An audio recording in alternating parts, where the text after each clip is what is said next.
Okay, hi everyone. I am Danny, and I'm here with Jamie of We're Books Are My Fandom, and we're live for another round of BAMS Aloud with our 7th author interview, this time featuring Janet Sumner Johnson, author of The Last Great Adventure of the PB&J Society. So, I'm Danny. And I'm Jamie. Okay, and yeah, go ahead. I'm Janet. So, Janet, can you tell us, just starting off, a little bit about yourself and your book? Definitely. So I live in Oregon, so we're cold right now. I have a family, and I've been writing for really it's a long time. I say 12. I used to say 10, but time keeps passing. So about 10 years. It was a 10-year process for me to get published. And my first book, The Last Great Adventure of the PB&J Society, just came out last April. And my book is about Amy and Jason, who are best friends, and they're members of the PB&J Society. And they learn that Jason is going to have to move because his house is going to be foreclosed on. And Annie's not okay with that. She's not going to lose the other member of her PB&J Society. So she comes up with a bunch of crazy ideas to try and save his house. Since it's money, I mean, money can fix anything, right? So she plans to sell her appendix on eBay. She plans to have a bake sale, find Jason's dad a job, across a treasure map. And she is certain that this treasure, this pirate treasure, is going to be the answer to all her problems. So really it's about change. It's about facing change, because we all face change in our lives, and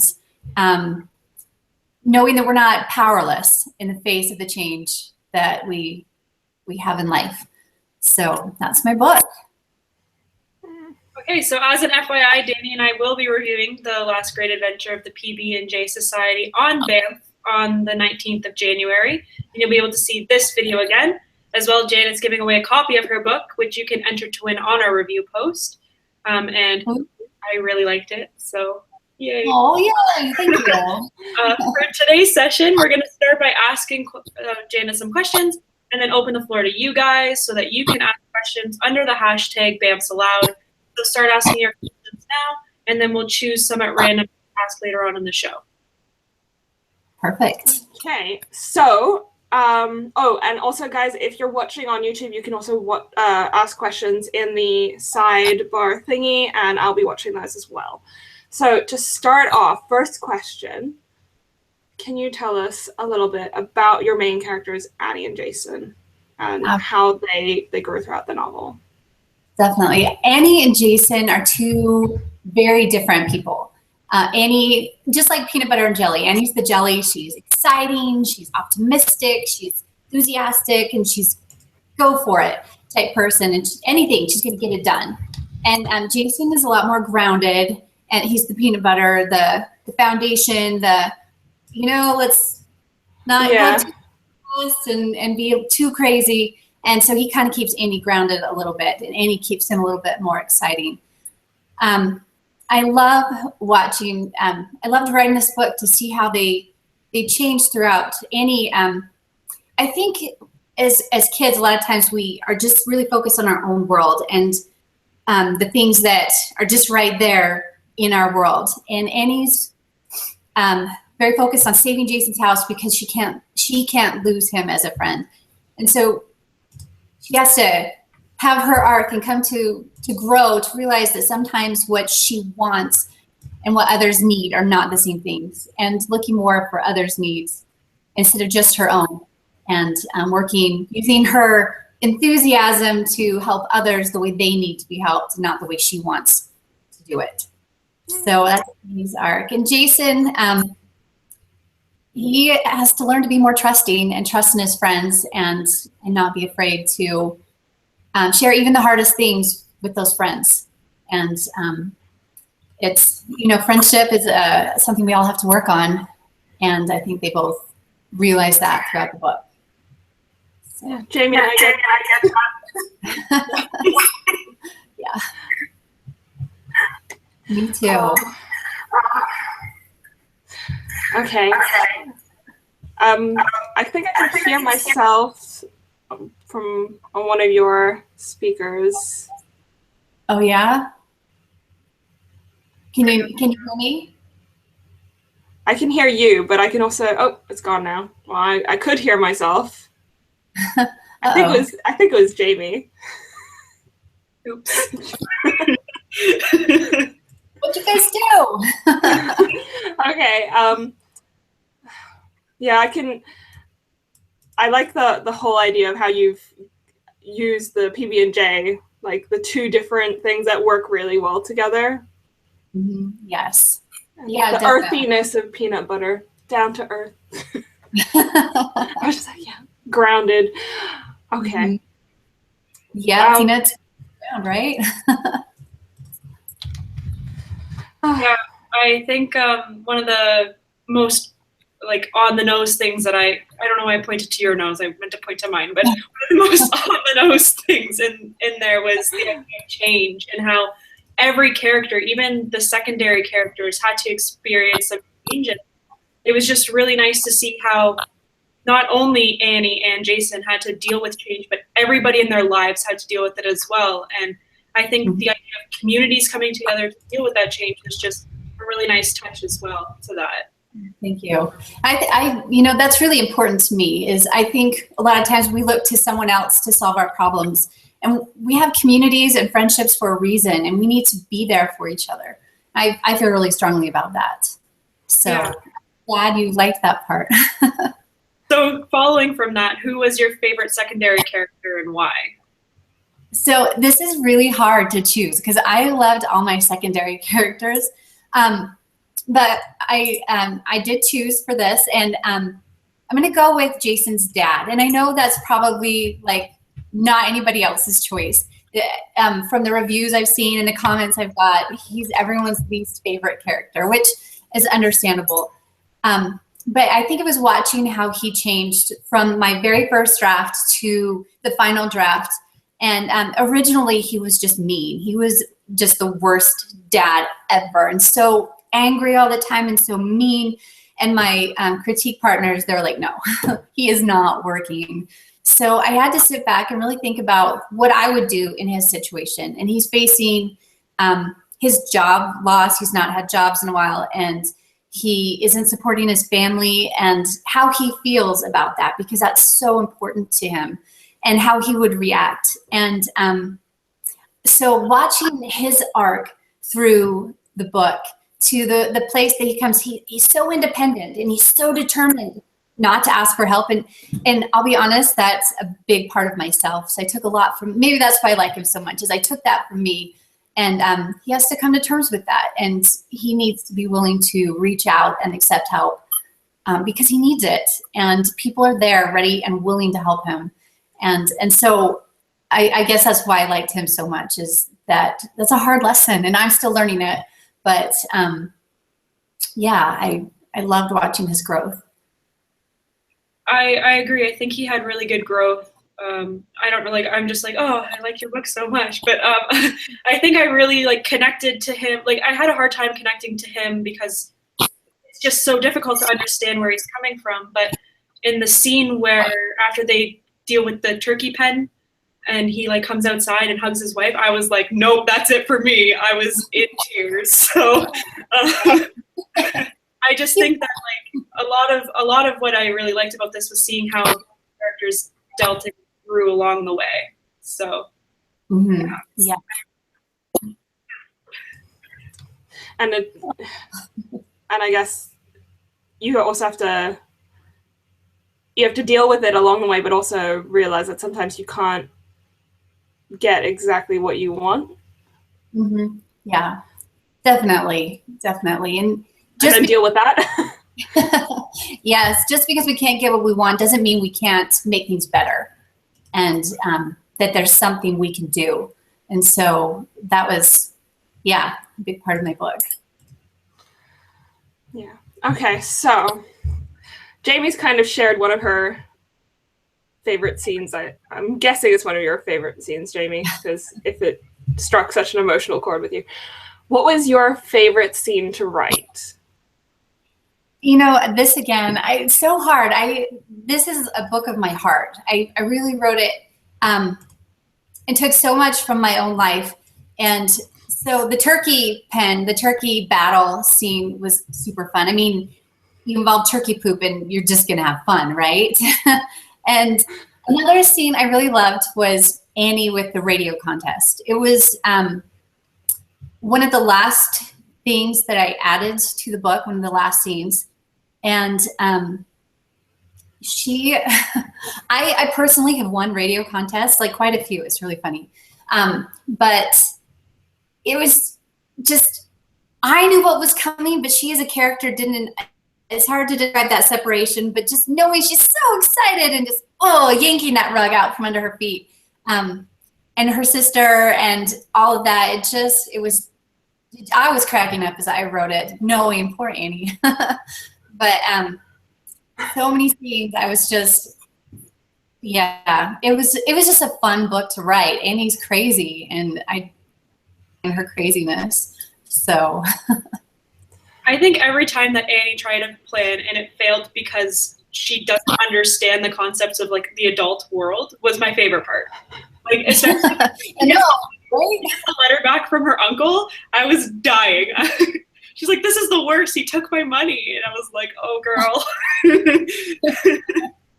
But you're gonna love him later, right? Like in 10 or 20 years, you're gonna be like, "Yes, thank you, Uncle Jim."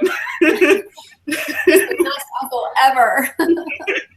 You can buy like 15 iPhones. Exactly. No, Uncle Jim, those letters, they popped out. Like they were just, I didn't write them in order at all. I had the idea of him and I wrote the two letters simultaneously. And that was super fun. Like sometimes you really struggle getting every word out, but those letters just boom. They almost didn't change at all from the beginning to the end. They just, Uncle Jim's great. I would like a spin-off of Uncle Jim because he was personally my favorite, and we saw him through one letter.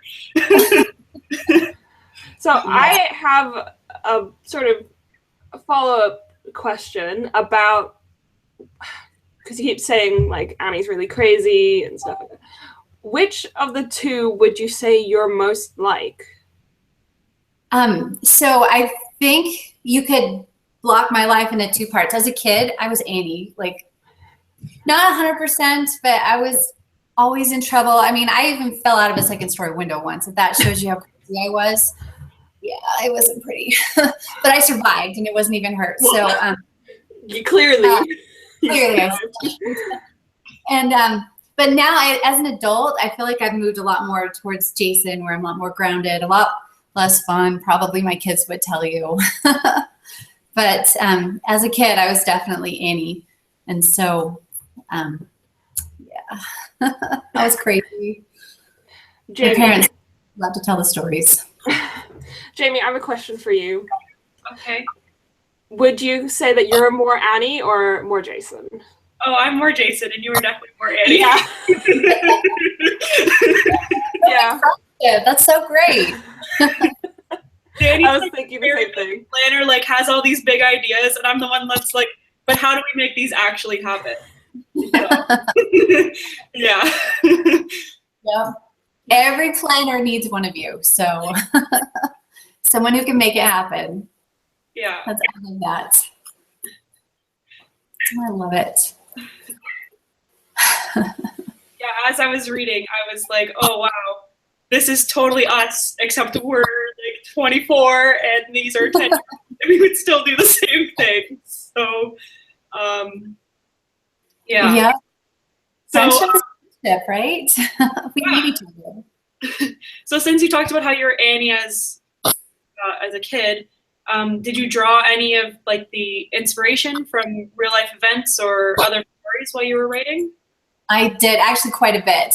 Originally, when I wrote this book, I didn't plan to publish it. I just was writing things from my childhood, the crazy stories. I actually have a picture to share. Oh, okay. This is me when I was 5. And this is the inspiration for the PB&J Society, the Smush, Burying the Smush sandwiches. Okay. And so when I was 5, we were hiking a mountain, And I had my little fanny pack, and I love peaches. I had a peach in there. And I was crazy, right? I already mentioned that, jumping around, jumping off rocks, falling down. And I got to the top, and my peach was so bruised. I was so sad. And I was so sad, I just sat down and burst into tears. My parents, of course, thought it was so funny. They took this picture. Yeah, parents are great, right? Yep. I love how they laugh at your pain. Oh, you can see his little bottom lip mocking me. My dad is totally mocking me. But that was my inspiration for burying the sandwiches. I was telling my husband, and I was saying, I wished I would have thought of something to, it was so sad to ruin the peach. And he's like, well, you should have buried it. You could have had a peach tree. And that was where the PB&J Society came from. Oh. That's so cute and so hilarious. Another real life thing. So you got to the part about Miss Piggy.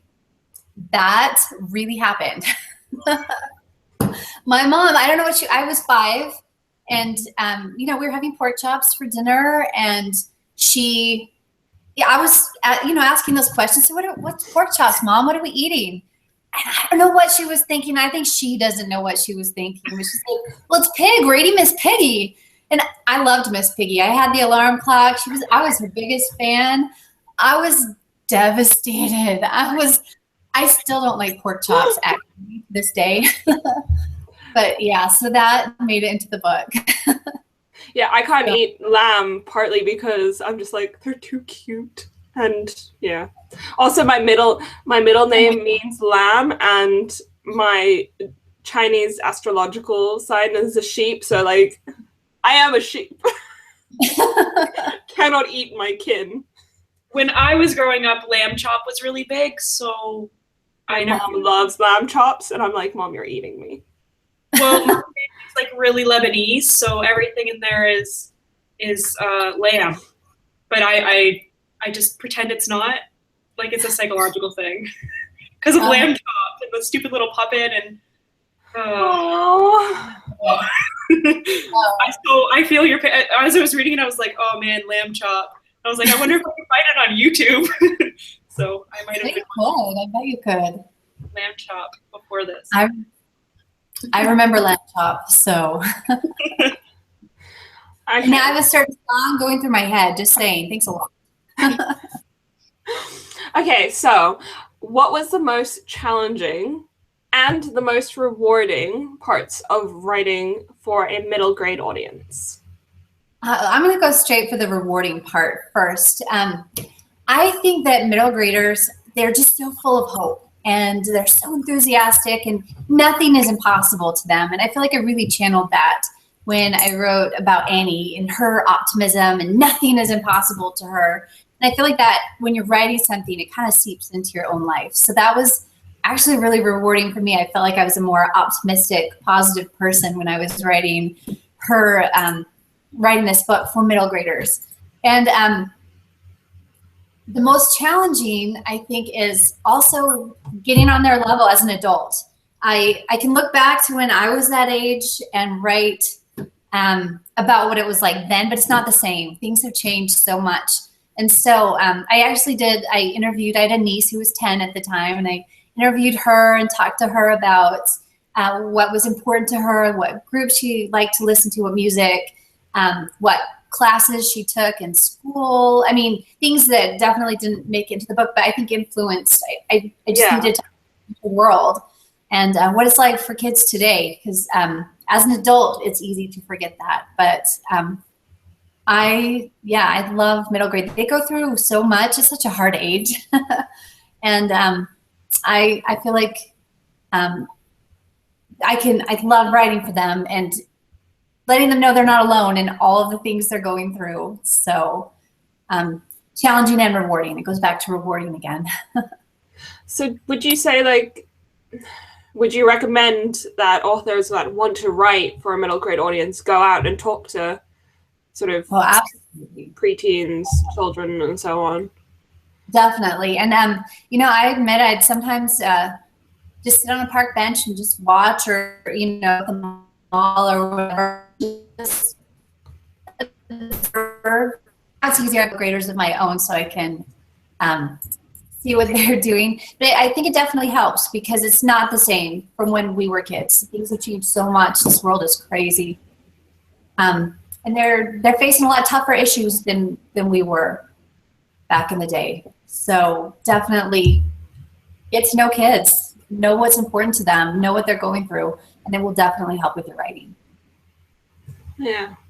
Yeah, I found that, like, as much as I was able to connect to Annie and Jason because I had been a child, I understood that their challenges were going to be different from mine. So I couldn't exactly put myself into their shoes because they deal with different things. And while it's on the surface the same, it's not exactly like psychologically the same. Like Annie was like, oh, I really want an iPhone. And when I was 10, they weren't out yet. So it's not like that was something that I really wanted.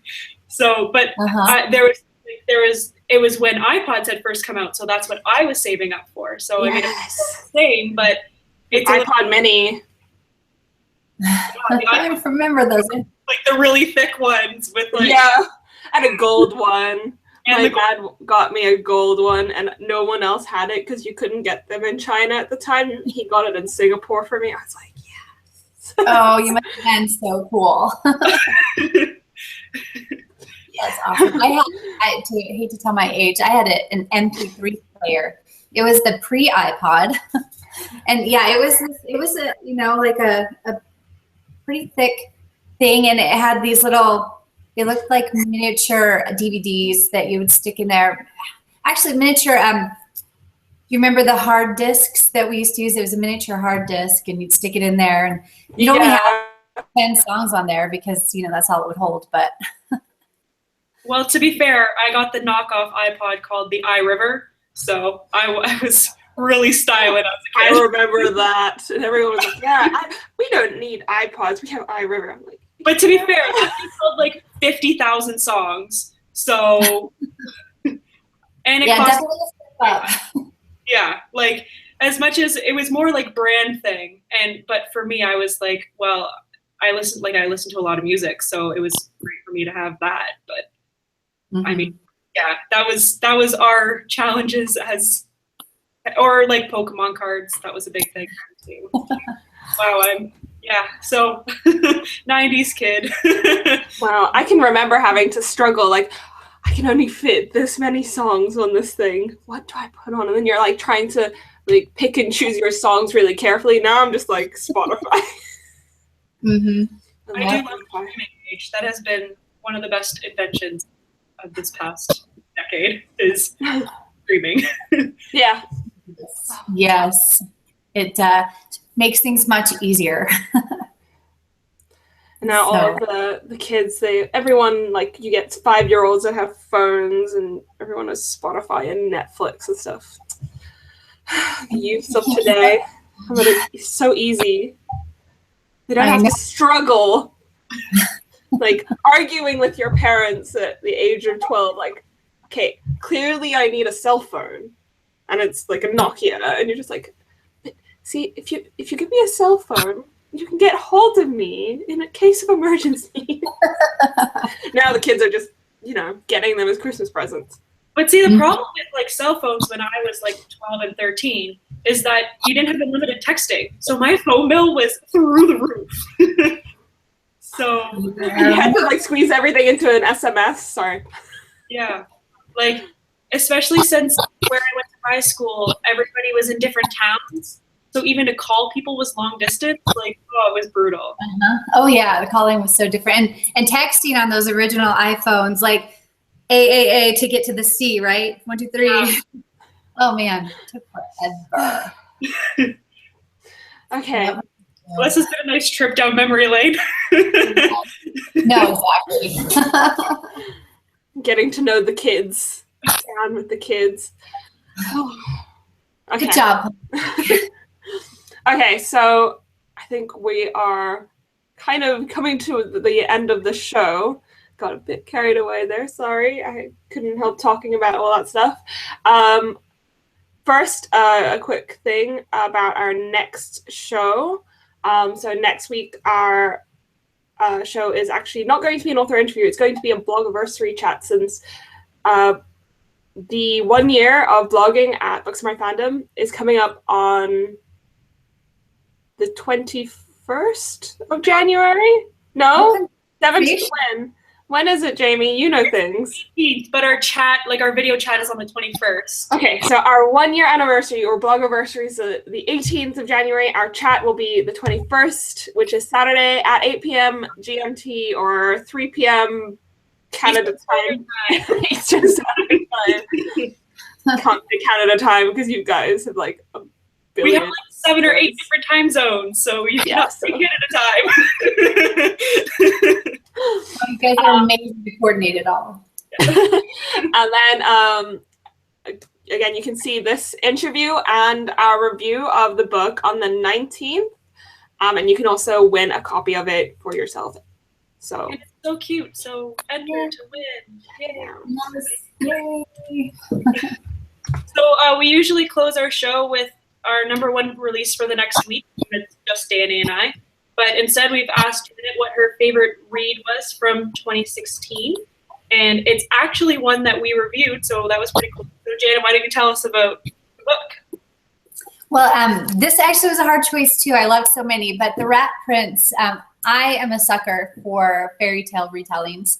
And Bridget Hodder does such a great job with The Rat Prince and bringing Char to life and taking the same story but making it so different. She's amazing. And I just think you know Cinderella, but you don't. You should definitely read it if you're a fan of retellings. And even if you're not, you'll fall in love with them. So, or just Char, because like that book kind of made me go, yeah, I think I'm in love with a rat. Right? I was like, that's a little amazing that she could do that. A little bit weird. It was a little weird, but we definitely enjoyed it a lot. Like, that was probably one of my favorite books that we read last year for our Banff Review series, other than The Taming of the Shrew. But yeah, I would definitely recommend The Rat Prince if you're looking for a good middle grade novel and you're like trying to get into the genre more. That's why we picked it. We were like, we don't read a whole lot of middle grade, but this is a retelling, so maybe it'll help us slide in there. And now I'm like, well, middle grade's a lot of fun, so maybe I'll just continue reading it all the time. Middle grade is the best. Good. So thank you so much for joining us, Janet. And we're going to be tweeting out links for where to find Janet's book, as well as The Rat Prince. And you can see us again on Thursday, as we've said. And yeah, I think that's it. And read the book. It's cute. Thank you. And thanks so much for having me. It's been fun to chat with you guys.